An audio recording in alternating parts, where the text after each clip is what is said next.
Bom dia, boa tarde, boa noite, bonjour, bonsoir. Vem comigo, parce que est-ce que vous avez déjà entendu parler de Malox pour les antiacides? Est-ce que vous avez déjà entendu parler de chaux-vive, soude caustique? Quoi d'autre? Est-ce que vous avez déjà entendu parler de ammoniac, ammonium? Tout ça, c'est notre sujet aujourd'hui. On va en fait comprendre le base, la fonction inorganique, le base inorganique. Ça veut dire l'hydroxyle. À tout de suite. Vem comigo.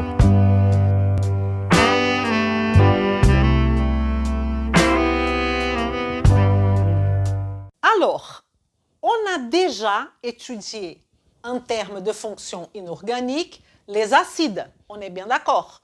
Maintenant, notre objet d'étude sont les bases, ou qu'on appelle aussi les hydroxydes. OK?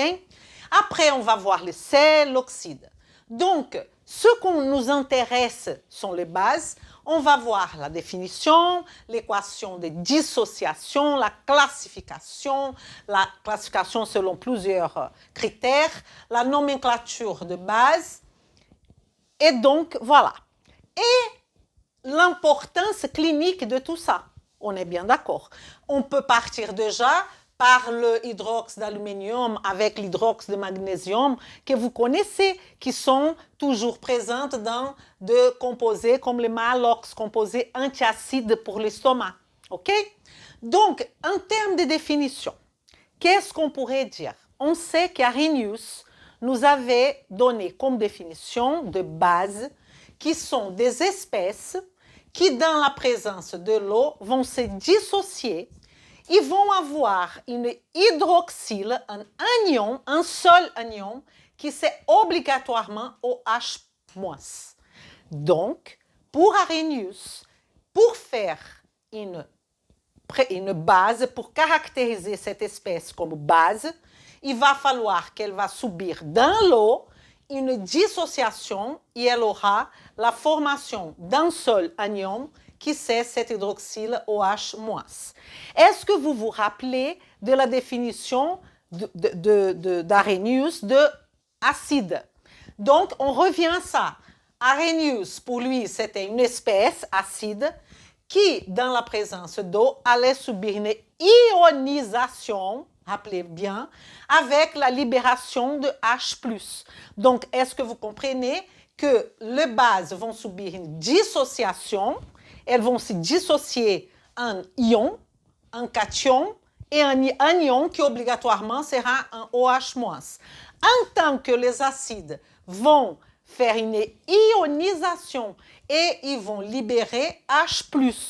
HCl va libérer par exemple Cl-, H+, plus Cl-, comme on a déjà parlé.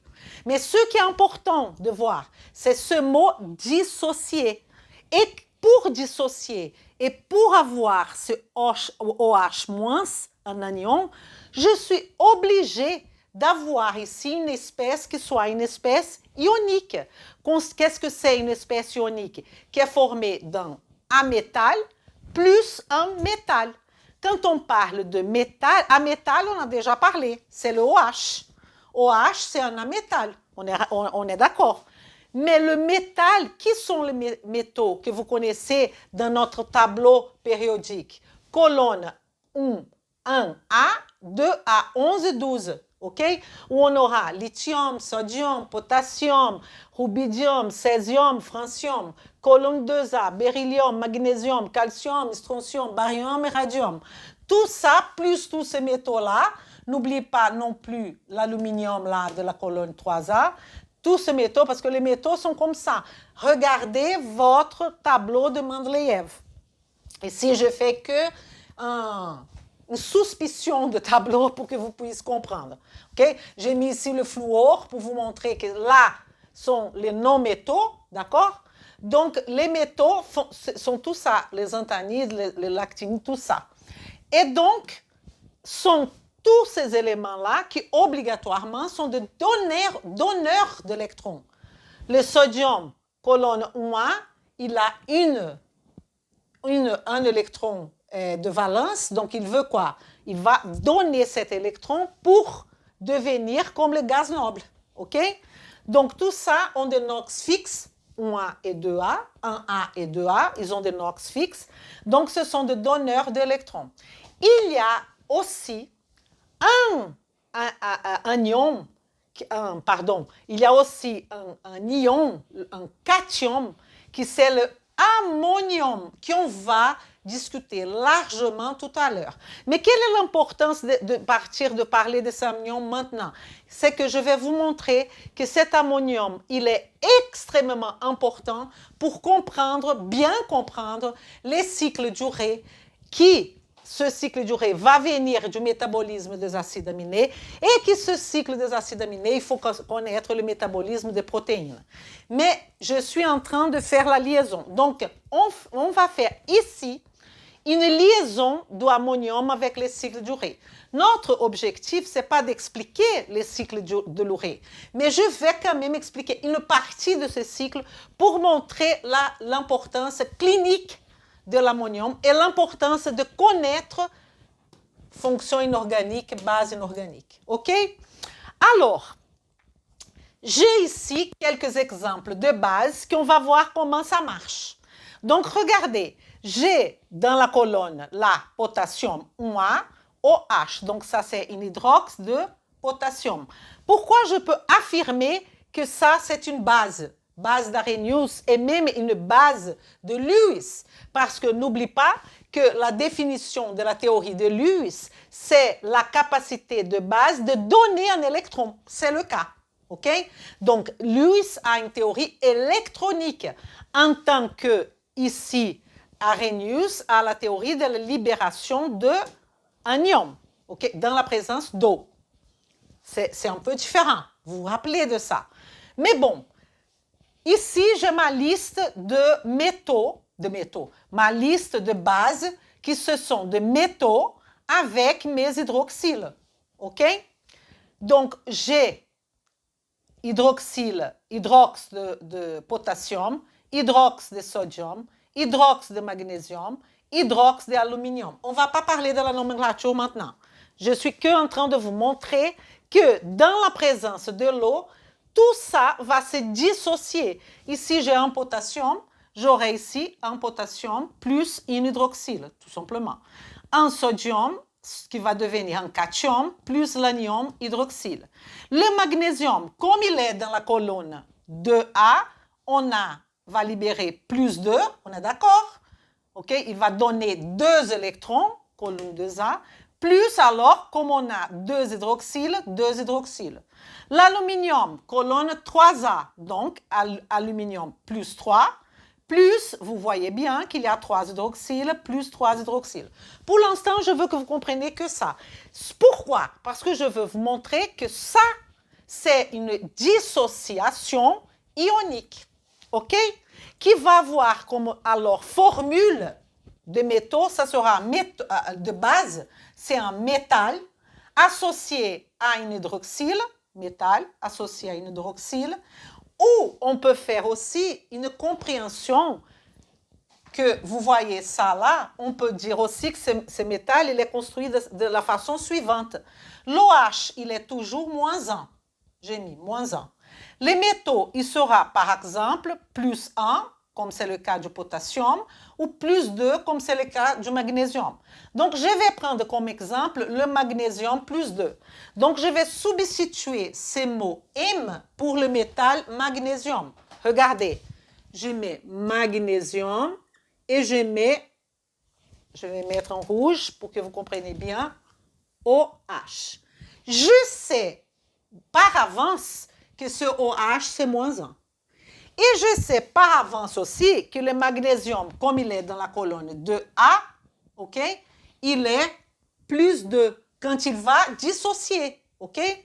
Donc, on peut faire le suivant. On peut dire que 7 moins 1 va venir ici et ce plus 2 va venir comme index là de OH. Ça va me donner quoi? Ça va me donner Mg, il va avoir que un Mg, parce que c'est toujours comme ça. Et le OH, je vais ouvrir ici, OH, comme il y en a 2 magnésium, OH2. C'est une autre façon de comprendre la chose. OK? On va changer ça. Ça, on va voir mieux quand on va parler de liaison ionique. OK? Attention! Quand je dis psiu, ça veut dire attention. On a dit que OH, c'est une hydroxyle. Et que OH-, c'est le groupe fonctionnel, c'est anion, c'est le groupe fonctionnel qui va caractériser la fonction base. Base inorganique. Attention, je peux aussi avoir l'hydroxyle comme non-métal, on est d'accord, OH fait partie de non-métal, qui va caractériser une fonction qui n'est pas la fonction base, c'est la fonction alcool. Donc déjà, ici, c'est un anion. OK? Ici, c'est un anion. Ici, c'est l'hydroxyle, qui c'est un non-métal. Mais comment je vais savoir? Parce que quand l'hydroxyle est lié à un carbone, on est en train de parler de chimie organique, que peut-être vous n'avez pas commencé encore. OK? Donc, chimie organique, ça veut dire que ce carbone, que cet hydroxyle lié à ce carbone, n'est pas du tout une base. Oubliez ça. Oubliez base. Base, pour être base, il faut que ça soit un métal. Métal, tout ça. En sachant que le carbone n'est pas, le carbone est ici. OK? Le carbone ne fait pas partie de cette formule-là. Il est dans la chimie organique. Donc, l'hydroxyle lié à un carbone, la fonction ne sera pas base, sera fonction alcool. Maintenant, on va commencer à parler de l'équation de dissociation de base. En fait, c'est ça. Ça, c'est une dissociation ionique ou dissociation de base. C'est exactement ça. Sauf que vous remarquez bien qu'ici, j'ai une hydroxyle, ici, j'ai une hydroxyle. Comme j'ai une hydroxyle, cette équation, elle est prête. Hydroxyle, KOH en présence de l'eau, va me donner K plus OH moins. Parfait. OK? Ça, c'est une équation de dissociation totale. J'avais un hydroxyle, autre un hydroxyle. Donc, le NaOH, la séparation se fait ici. On sait que cette substance hydrox de sodium et d'autres, tous les bases, sont des réticules cristallins. Ils sont solides. Okay? Je répète, les bases sont solides. Okay?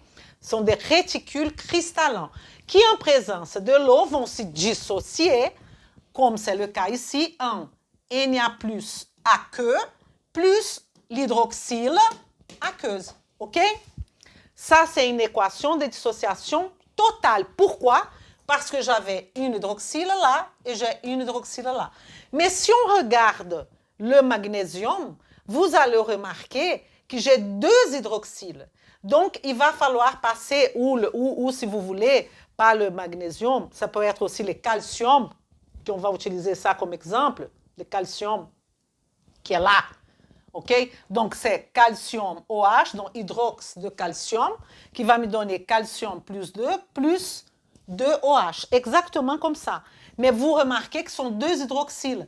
Donc, on peut, à la place de faire cette équation, ça c'est une équation de dissociation totale, on peut faire des équations partielles pour arriver à cette équation-là. C'est ça que je vais vous montrer tout à l'heure. Mais avant ça, je vais vous parler de la soude caustique. Cette soude caustique, ce que je veux que vous retenez, que vous faites beaucoup d'attention, c'est par rapport à cette expression. La soude caustique, je vous avais dit que c'est une substance solide. Elle est là, normalement blanche. Donc, elle est ici dans ce pot-là. Qu'est-ce qui va arriver? Elle là, on va ouvrir ce pot et on va remarquer que cette substance qui est solide va devenir pâteuse. Elle va se fondre, elle ne va pas se fondre. Qu'est-ce qu'elle va faire? Elle va retenir l'humidité de l'air. Elle va prendre de l'eau elle va retenir l'humidité de l'air. Donc, quand une substance quelconque, j'ai donné la soude caustique comme exemple, retient l'humidité de l'air, on dit que cette substance est une substance hygroscopique.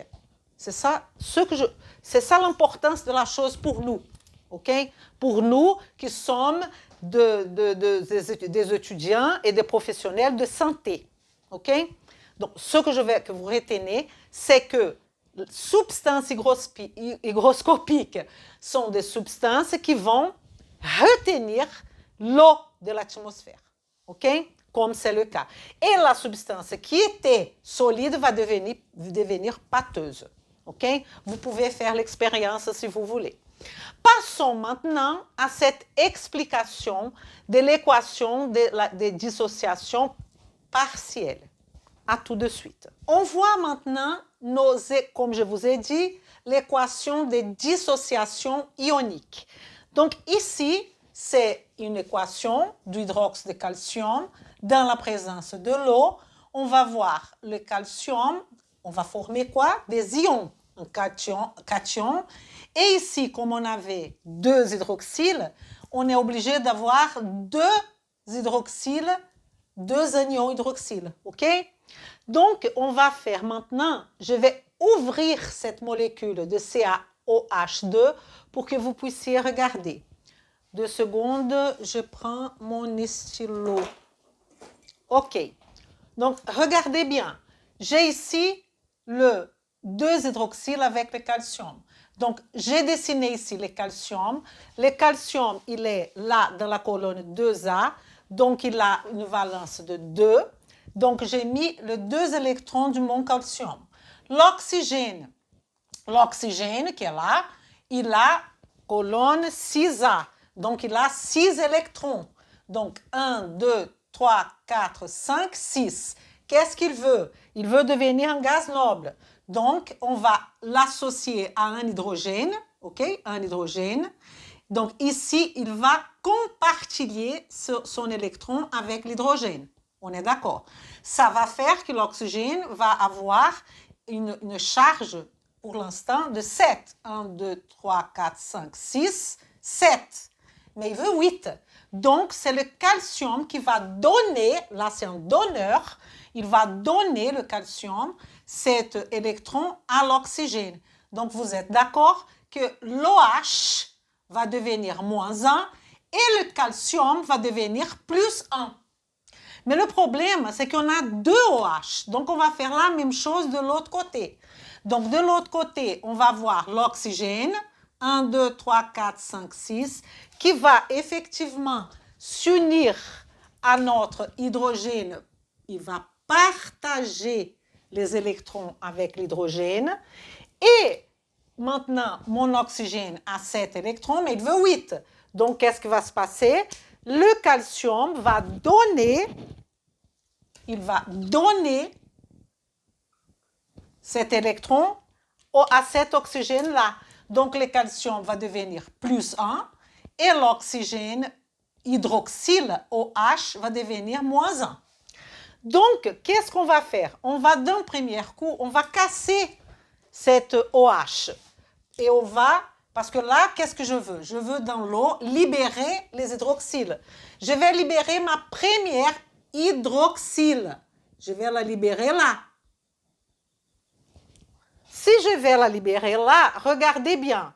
J'aurai OH-, il est là. Ça, c'est OH-. OH-. Et j'aurai toute cette molécule-là, tout ça, là. Regardez, un calcium plus l'OH, ok? Et pourquoi plus 1? Parce que le calcium plus 1, ça fait 2. 2 moins 1, ça fait plus 1. Donc, la molécule, tout ça, CaOH plus 1. Mais j'ai encore une hydroxyle à libérer. Avant ça, remarquez bien comment cette première dissociation ionique partielle a été bien faite. Si je fais plus 1, moins 1, 0. De l'autre côté de la flèche, il n'y a pas de charge, 0. Donc, est-ce que vous êtes d'accord que la charge avant la flèche est égale à la charge après la flèche? Tout le monde est 0. Je vais enlever ça pour ne pas faire mélange. Okay? Ça, c'était pour vous montrer que mon équation, elle est bien équilibrée. Donc, j'ai maintenant quoi? Maintenant, j'ai cette composée-là. CaOH plus 1 plus OH moins. Je vais prendre mon CaOH plus 1, mettre ici. À nouveau dans l'eau, mon objectif, les bases, elles vont se dissocier en OH plus. Mais j'ai 2. Donc, j'ai déjà dissocié 1. Ça s'appelle équation de dissociation ionique partielle ou numéro 1. Et maintenant, on est en train de faire l'équation numéro 2. CaOH plus 1. Dans la présence de l'eau, j'aurai la formation du calcium, plus 2, plus OH moins. On est d'accord? Parce que vous comprenez bien que ce OH moins, il est obligatoire. Okay? C'est lui qui va se dissocier. Okay? Comme on sait que le calcium est dans la colonne plus 2, il va me rester ce calcium comme là. Hein? On est en train de faire ça. D'ailleurs, je vais vous montrer. On est en train de faire ça. Donc, ça veut dire que maintenant, je vais libérer quoi? Je suis en train de libérer ici, cet OH-là. Là, je libérais cet OH-là. Et maintenant, je libère celui-là. Donc, je vais casser ma molécule ici. Donc, il y aura un OH moins obligatoire. Et là, comme le calcium a donné son électron, il devient plus 1. Donc, ça m'a resté calcium plus 2. 1 plus 1 plus 2. OK? Calcium plus 2 plus OH moins. Donc, ici, j'ai ma équation de dissociation ionique numéro 1, que je vais faire de cette couleur-là pour que vous puissiez identifier. Et l'équation de dissociation ionique du calcium, dans notre cas, de la base hydroxyde de calcium numéro 2. Je vais faire quoi? Associer ces deux-là. Donc, qu'est-ce qu'on fait? On élimine tout ce qui est avant la flèche qui est égal après la flèche. Donc, j'élimine ça et j'élimine ça. On est d'accord? Qu'est-ce qui va rester? CaOH2 qui, dans la présence de l'eau, va me donner CH plus 2 plus un OH plus un autre OH, 2 OH. Ça, c'est quoi? C'est l'équation de dissociation totale qu'on a commencé. C'est beau ou pas? Et ici, on peut faire d'une façon plutôt directe. Ça, c'est pour vous expliquer comment on obtient ça. OK? Ça, c'est pour vous expliquer que ça ne vient pas de nulle part. Il y a une explication. Voilà l'explication. Elle est là. Maintenant, la façon directe. On sait qu'on a CaOH2. Il est là. Si on a CaOH2, on sait qu'obligatoirement, dans la présence de l'eau, on aura calcium et on aura l'obligation de OH-. Ça, c'est la définition de base d'Arrhenius. OK, ça, c'est obligatoire. Donc, est-ce que vous êtes d'accord qu'on a un calcium, parce que ça veut dire un calcium, et 2 OH. On peut faire ce croisement. Donc, le calcium, il va devenir, regardez bien, le calcium, le 1 là du calcium, on va croiser les choses. Donc, le 2 de l'OH, pour commencer plus facile, parce que le calcium qui commence là, sera plus 2. Taf. Et l'OH, moins 1. Ça veut dire qu'en fait, ce que je fais ici, c'est un peu ça, hein, pour être bien clair. Moins 1. Ce 1-là vient moins 1. Ce 2-là devient moins 2. C'est ça le croisement. Mais il faut savoir que c'est toujours comme ça, hein, si vous voulez faire directement. Mais il faut savoir que ce 1 et ce 2, ça veut dire quoi? Ça veut dire quantité. Quantité aussi. Donc, ça veut dire que j'ai un calcium. Donc, si j'ai un calcium, j'ai un calcium. Et que j'ai 2 OH. Donc, ici, il va falloir mettre 2 OH. Si vous revenez à l'équation, c'est CaOH2, voilà, dans la présence de l'eau, Ca plus 2 OH-. C'est exactement la même chose. On peut faire d'une façon directe. Comment? On prend l'index de Ca et on met là-haut, on prend l'index de OH2, on met là-haut. Et ça sont des quantités qui, pour faire l'équilibre, ça veut dire un calcium, donc on n'a pas besoin d'écrire ça, et 2 OH qu'on met là, 2 OH. OK? Parfait. Maintenant, quelles sont les propriétés de base finalement? Qu'est-ce qu'on peut parler à propos de base? Premièrement, on sait déjà qu'elles sont des composés ioniques. Ça veut dire liaison de métal avec, là c'est amétal, ok? Composés ioniques. Si elles sont des composés ioniques, 90% des composés ioniques ont un point de fusion élevé et un point d'ébullition élevé. Ils sont aussi, se basent normalement des composés de réticules cristallins solides. OK? Alors, les bases fortes, on verra tout à l'heure. Qu'est-ce que c'est une base forte? Elles vont être de bonnes conductrices d'électricité dans l'eau, comme d'ailleurs les acides forts. Vous vous rappelez de ça? Neutralisation des acides, c'est une autre propriété de base. Elles vont neutraliser les acides.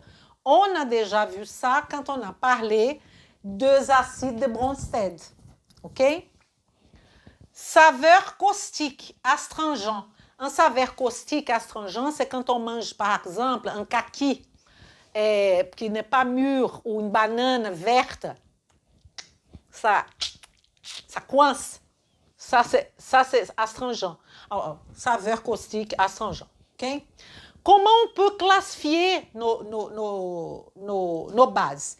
La classification, il y a 1, 2, 3 possibilités. Nombre de hydroxyle, d'anions, force de base, faible, forte, et la solubilité, si elles sont solubles, insolubles, etc. Regardons maintenant le nombre de hydroxyle. Le nombre d'hydroxyle libérés.